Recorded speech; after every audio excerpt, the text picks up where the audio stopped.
never expected that someday we'd get a spiritual successor to Castlevania 3 Dracula's Curse. But one day I got a ton of messages suggesting I try out this game called Bloodstained, Curse of the Moon. What resulted was one of the biggest surprises in gaming that I've experienced. Bloodstained is a new series that's sort of a remix of Castlevania, made to keep fans happy while the fate of the Castlevania franchise remains uncertain. All the characters in the game's world are different, but anyone who's played a Castlevania game before will instantly recognize the gameplay mechanics and aesthetics. I can say without a doubt that regardless of what it's called, this is a true Castlevania game through and through. Castlevania games lately have been RPGs, and it's been a long while since we got one that plays like the classic Castlevanias from the NES era. The Bloodstained series is starting out giving us something that we haven't had in a long time, and I think it was a really smart way to make a good first impression. Even though I wasn't paying much attention to this new series before, I certainly am now. This game uses the NES classic Castlevania 3 Dracula's Curse as a template. Pretty much all the classic Castlevania conventions are here, but they're reimagined and shuffled around. You break lanterns to get power-ups now instead of candles, and hearts actually replenish your health meter instead of giving you weapon resources. I feel like this will be amusing to anybody who remembers being a kid playing Castlevania for the first time and being confused at hearts not healing the player. More subtle conventions of Castlevania games are present here as well. You have no air control during jumping the way most other platformers have. Falling off a ledge makes your character drop straight down, there's lots of stairs, and airborne enemies like to home in directly above your head, where you're most vulnerable. For those that don't know, Castlevania 3 involved a branching path system where you could play different levels depending on which route you took.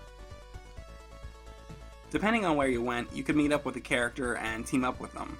This added a lot of depth to Castlevania 3 and gave it a lot of replayability, and it's one of the main reasons that the game is remembered so fondly. Bloodstained Curse of the Moon uses this idea but does different things with it. You progress through the same order of stages with a couple exceptions, but the branching paths take place within the levels. Depending on what characters you have available, you can take shortcuts to get through the levels faster and avoid hazardous rooms. Where Castlevania 3 was a bit obscure to where to find the extra characters, Bloodstained makes sure that you'll always encounter all of them in the first 3 levels. The interesting twist to Bloodstained is that you have 3 options when you meet these characters.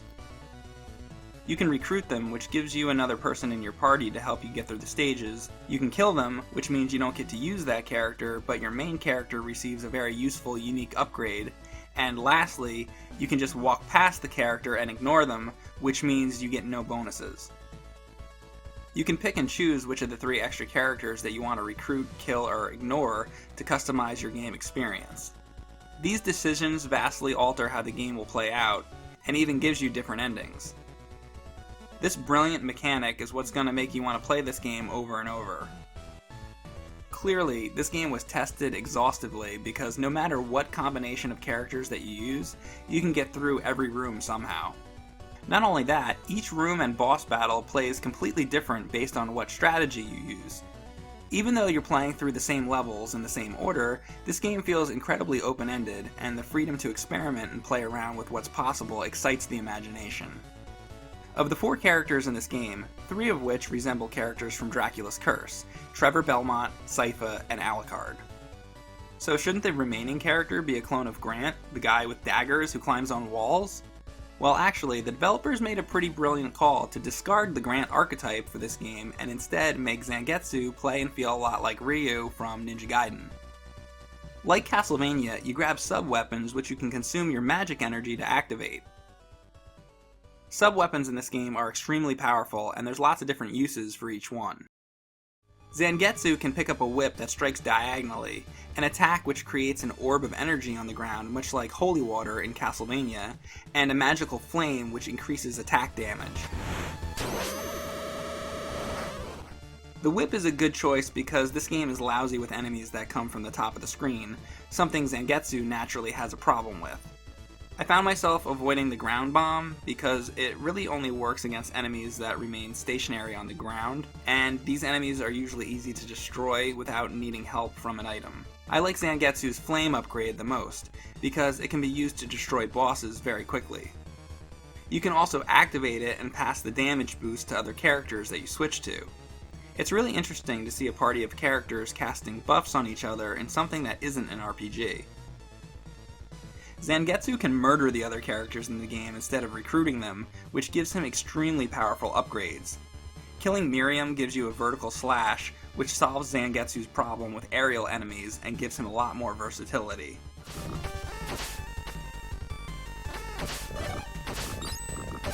Killing Alfred gives you a double jump, which not only allows you to jump higher, but lets you change directions mid-air. Killing Jabel gives Zangetsu a double tap run, which gives him even more jump distance and the most mobility of any playable character.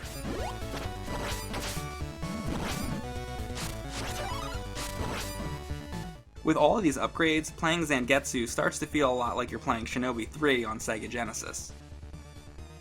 Miriam is the character that feels closest to a Belmont character from the Castlevania series because she has a whip and a lot of her sub-weapons are similar.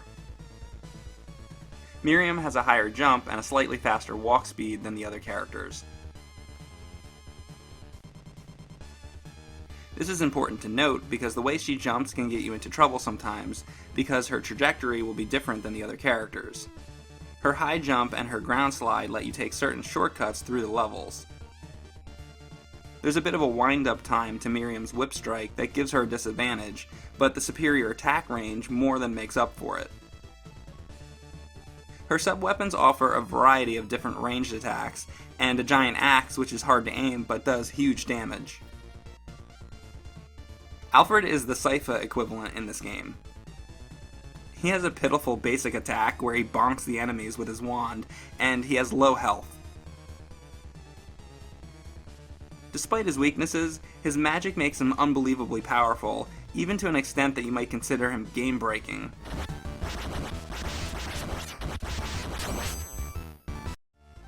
He can freeze enemies with an ice attack, and I really appreciate that you can even use this to freeze the bosses.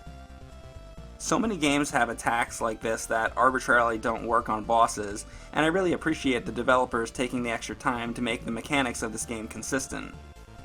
The ice attack allows you to take certain shortcuts that are specifically designed for it. He also gets a fire shield which damages everything the player touches and can be passed to the other players. His mirror image attack is pretty weak, but it's something that you'll need if you decide to do an Alfred only run of the game, which is why I suspect it was added. Lastly, there's special lanterns in the game that drop Alfred's ultimate lightning attack. This ability turns most areas in this game into a joke, because it automatically homes in on the enemies and does really good damage. You basically exchange most of your magic points to nuke the entire room and move on. Jabel, or as I like to call him, Alucard, is a really useful teammate. His basic attack involves him shooting 3 bats that slightly travel upwards. You get the most damage from him if he's positioned in a way that all 3 bats make contact with an enemy. This basic attack makes Jabel the king of anti-air combat, as he can easily destroy airborne enemies before they can even touch him. Not to mention, he can clean out tricky enemies on higher platforms to make climbing vertical segments easier. The trade-off is that Jabel is almost completely useless against enemies lower than he is. Jabel has only one sub-weapon and can't pick up any others. He transforms into a bat and he can fly in any direction with very low turning speed and maneuverability.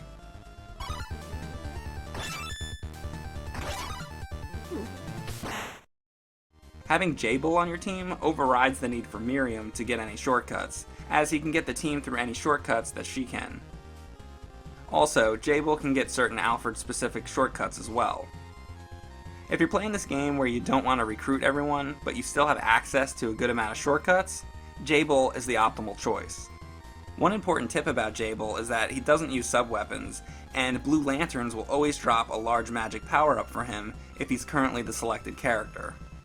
A lot of times your characters are going to be equipped exactly as you want them, and you don't want to change anything, so you should use Jabel to break the lanterns and fill up your magic meter instead.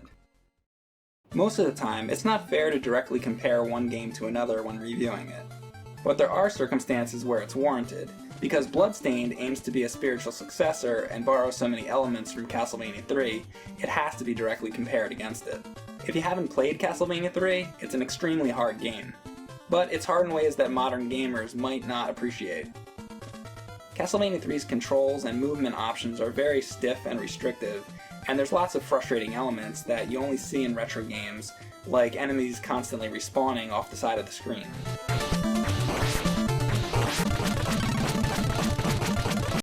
Bloodstained is an adequately challenging game, but it doesn't quite reach the level of the difficulty that Castlevania 3 had. So Castlevania 3 is definitely a much harder game, but a lot of people aren't going to see that as a positive. Castlevania 3 definitely wins on music. Bloodstained's music is actually quite good, but it's just simply the case that Castlevania 3's music is far too good to compete with. Switching characters in Castlevania 3 is agonizingly slow,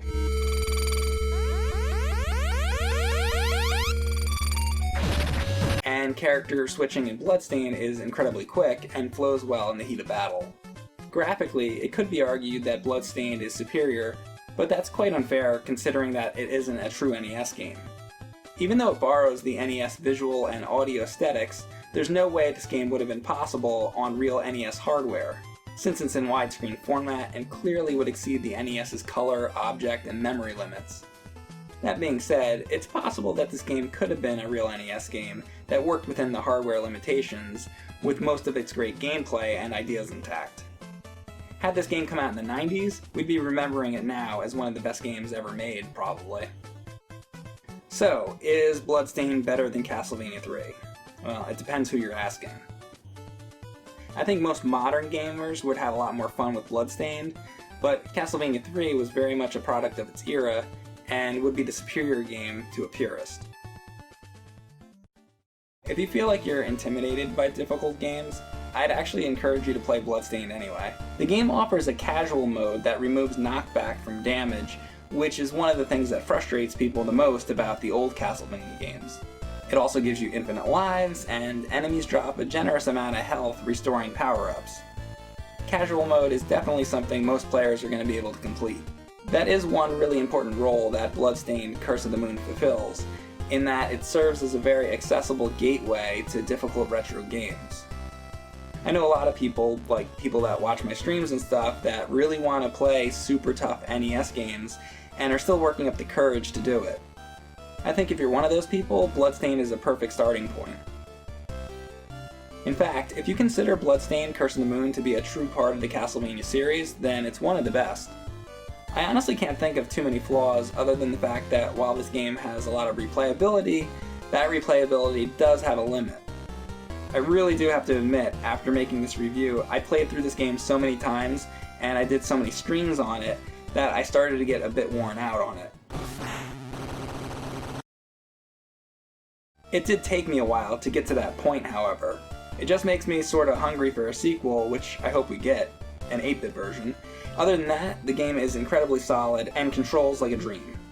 I do want to see more games like this, not just because of my own bias growing up on games like this, but because these games are kinda cheap to produce. I really like the idea that games like this can be economically viable to make it so that not everybody needs a AAA budget to make a successful game. Cutting down the need for giant budgets opens up a lot of freedom for new ideas and experimentation because the risk is way lower. And with more experimentation, there's more likely a chance that we'll get new gameplay mechanics more often. I hope that the next Bloodstained game doesn't reuse the NES aesthetic again. It might be fun to do a sequel in the SNES or Genesis style. Maybe even Game Boy. Probably the idea that would excite me the most would be a Bloodstained game that follows in the footsteps of Castlevania Rondo of Blood and plays like a PC Engine CD game. It wasn't even too long ago that I didn't even know what the hell Bloodstained was, and now suddenly I'm a huge Bloodstained fan.